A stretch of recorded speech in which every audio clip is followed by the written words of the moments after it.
Hello students, today's topic is laws of exponents for negative integers. That is, laws of exponents can be expanded for negative integers. Or the third case is discussing. In this lecture, means we will learn about the third case. About case 1, case 2, already in the previous videos I explained everything. Okay, तो क्या चीज पढ़नी है? Look here, मैं फिर आगे explain करने जा रहा हूँ. Laws of exponents can be expanded for negative integers also. Laws of exponents क्या होते हैं वो प्रीवियस वीडियोस में डिस्कस कर दिए हैं. नेगेटिव इंटीजर्स भी पहले डिस्कस कर दिया गया है.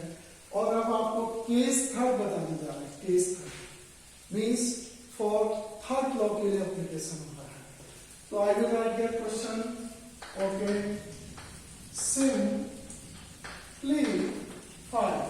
सिंप्लीफाई करना है इसको 5 to the power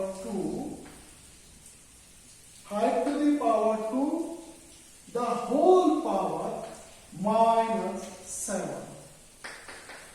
Yes, means क्या सिंप्लीफाई करना है? 5 to the power 2 whole power minus 7. Okay, you know its answer.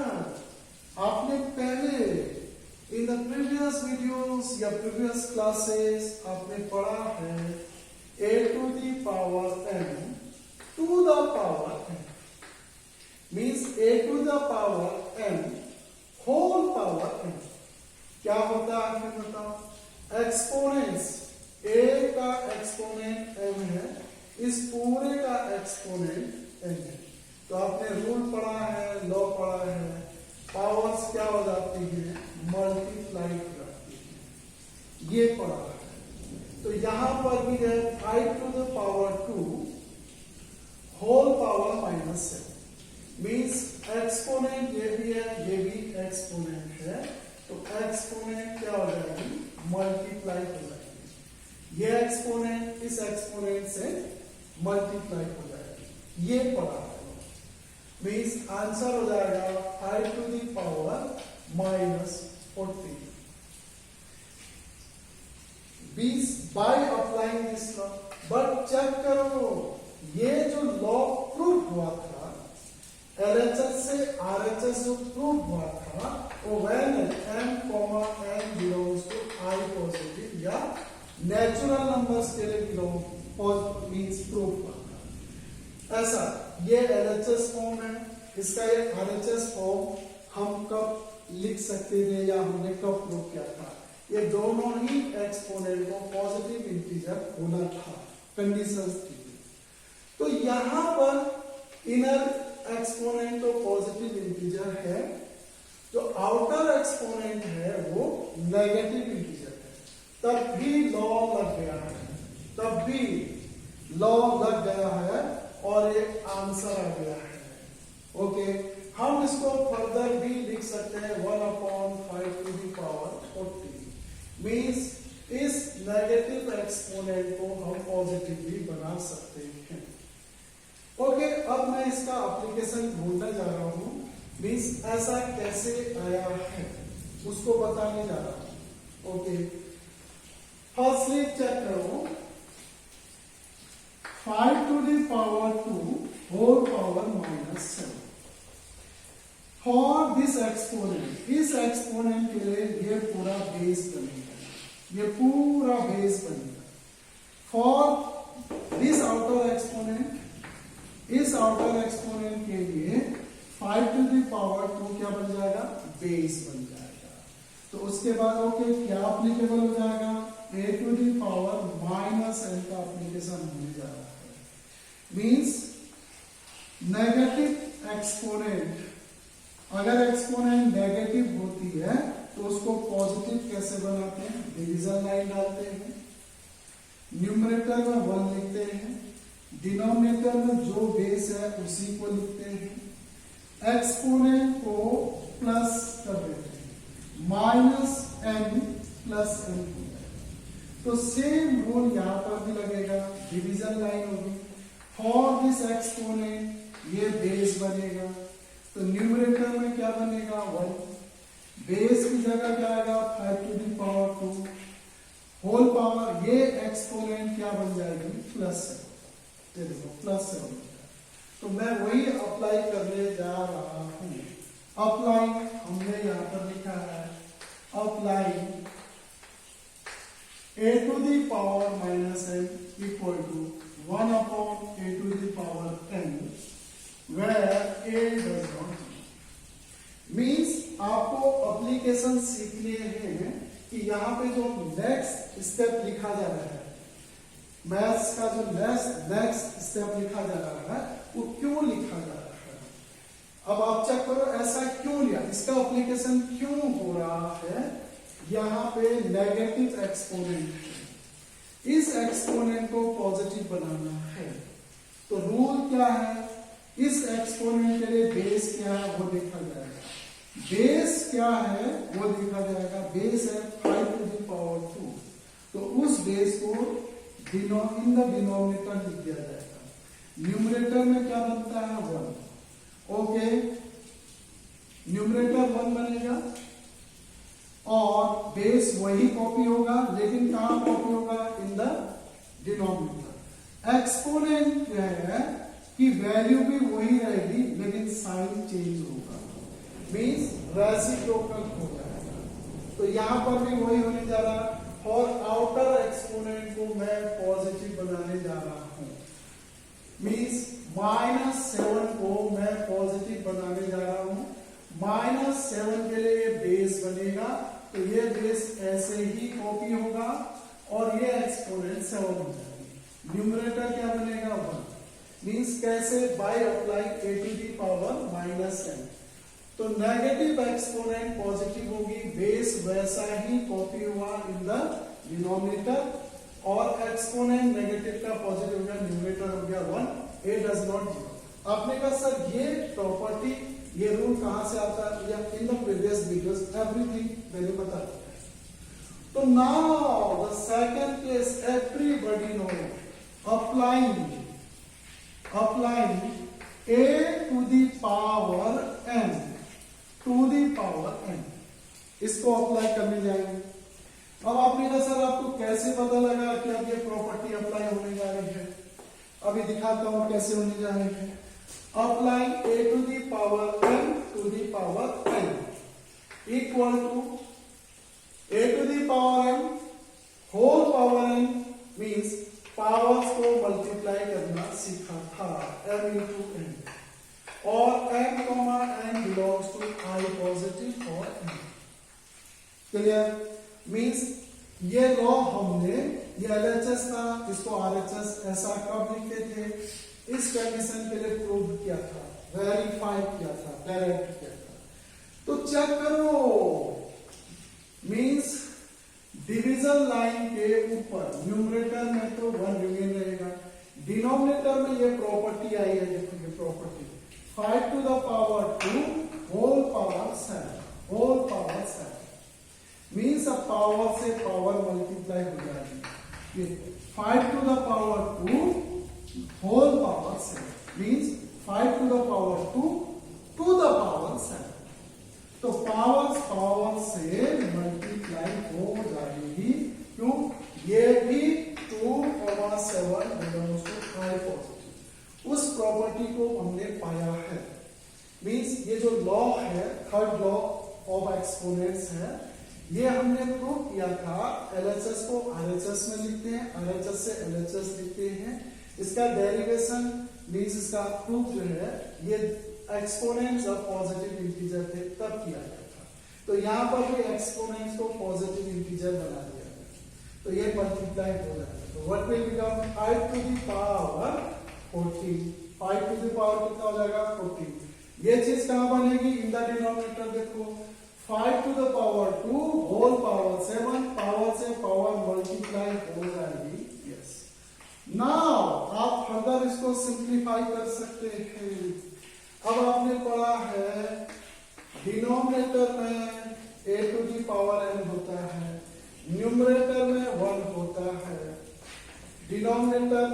Numerator में 1 होता है, डिनोमिनेटर में बेस एक्सपोनेंट होता है। आप इस बेस एक्सपोनेंट को न्यूमरेटर में शिफ्ट करते थे, क्या लिखते थे? बेस वही होता था, वैल्यू वही होती थी, एक्सपोनेंट वही होता था, लेकिन क्या हो जाता था? माइनस। इसी को हमने रिवर्स कर दिया, आरएचएस की जगह एलएचएस कर दिया। चेक करो, न्यूमरेटर इज 1 और the denominator is base exponent.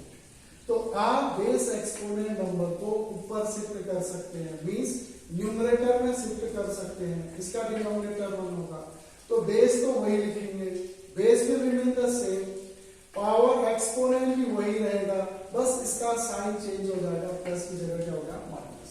Means यहां भी वही होगा, बेस एक्सपोनेंट ऊपर शिफ्ट हो जाएगा, बेस वही रहेगा, पावर 14 रहेगी, वैल्यू कितना हो जाएगा? माइनस।